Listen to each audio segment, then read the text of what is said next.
नमस्कार दोस्तों, Credit Suisse पे मैं रोज बातें कर रहा हूँ। अब क्रेडिट स्विस पे जब मर्जर हो चुका है स्विट्जरलैंड के बैंक के साथ, यूबीएस के साथ, तब अब इस पे भारी जॉब कटिंग देखने को मिल सकती है, क्योंकि स्विस मेजर जो है यूबीएस क्रेडिट स्विस के कौन से ब्रांच को रखेंगे या नहीं रखेंगे, ये डिसीजन अब क्रेडिट स्विस तो नहीं ले सकता। क्रेडिट स्विस तो अब यूबीएस के अंडर में आ चुका है।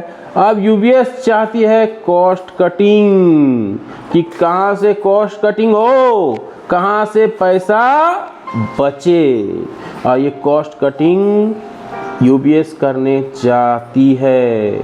अब यूबीएस जो है कहाँ कॉस्ट कटिंग करेगी, किस तरह से जॉब मार्केट पे इसका इम्पैक्ट आएगा, ये एक रिपोर्ट में बताया गया है। तो बताया गया है कि UBS Credit Suisse merger role rationalisation में lead to job cut at India best tech centres. तो ये जॉब कट जो होगा इंडिया में हो सकता है।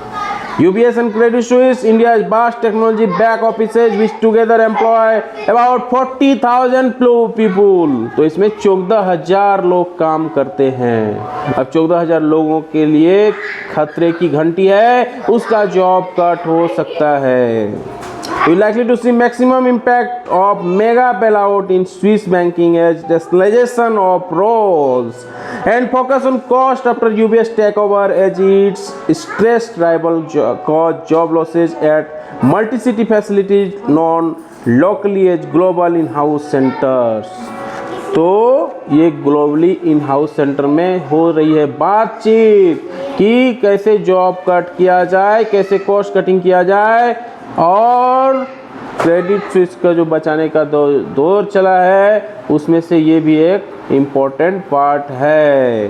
Both UBS and CS have about 7,000 people each across 3 Indian cities in their technology center। तो टेक्नोलॉजी सेंटर में यूबीएस के और क्रेडिट स्विस के 7,000 लोग काम करते हैं।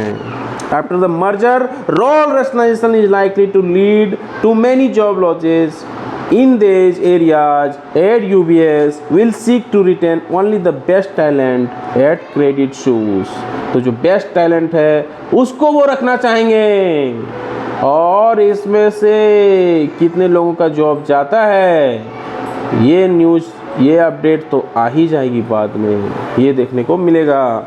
लेकिन फिलहाल ये खतरे की घंटी है जो क्रेडिट स्विस में काम कर रहे थे, और उसमें से 14,000 एम्प्लॉय थे और जो इंडिया के थे। अब क्रेडिट स्विस के एम्प्लॉय के लिए ये खतरे की घंटी होगी। They will probably not need too many people, so rationalization is inevitable, said a banker familiar with the both bank operation in India। On the banking side, UBS was already very thin in India। जो UBS का जो branch है India में कम है, और UBS ज़्यादा focus India पे नहीं करता है। So the larger question is whether it would want to continue with Credit Suisse operation। तब ये हो सकती है कि क्या वो चाहेगा कि क्रेडिट स्विस का जो ऑपरेशन हो रहा था जिस तरह से, उसको वो कंटिन्यू करे, ऐसा शायद ना हो।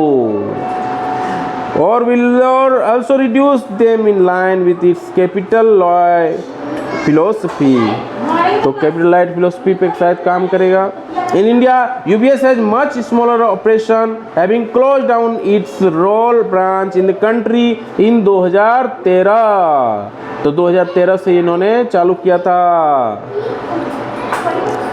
ऑपरेशन इंडिया में UBS।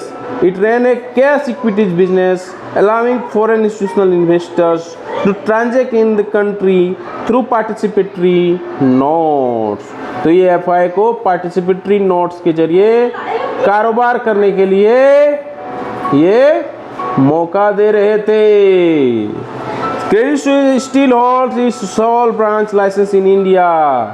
तो ये क्रेडिट स्विस जो है लाइसेंस इंडिया में रखता है as a wider business including wealth business, wealth management, investment banking. तो क्रेडिट स्विस का ज़्यादा बिजनेस था, वेल्थ बिजनेस था और इन्वेस्टमेंट बिजनेस था। उम्मीद है वीडियो अच्छी लगे, लाइक जरूर। जय हिंद, वंदे मातरम।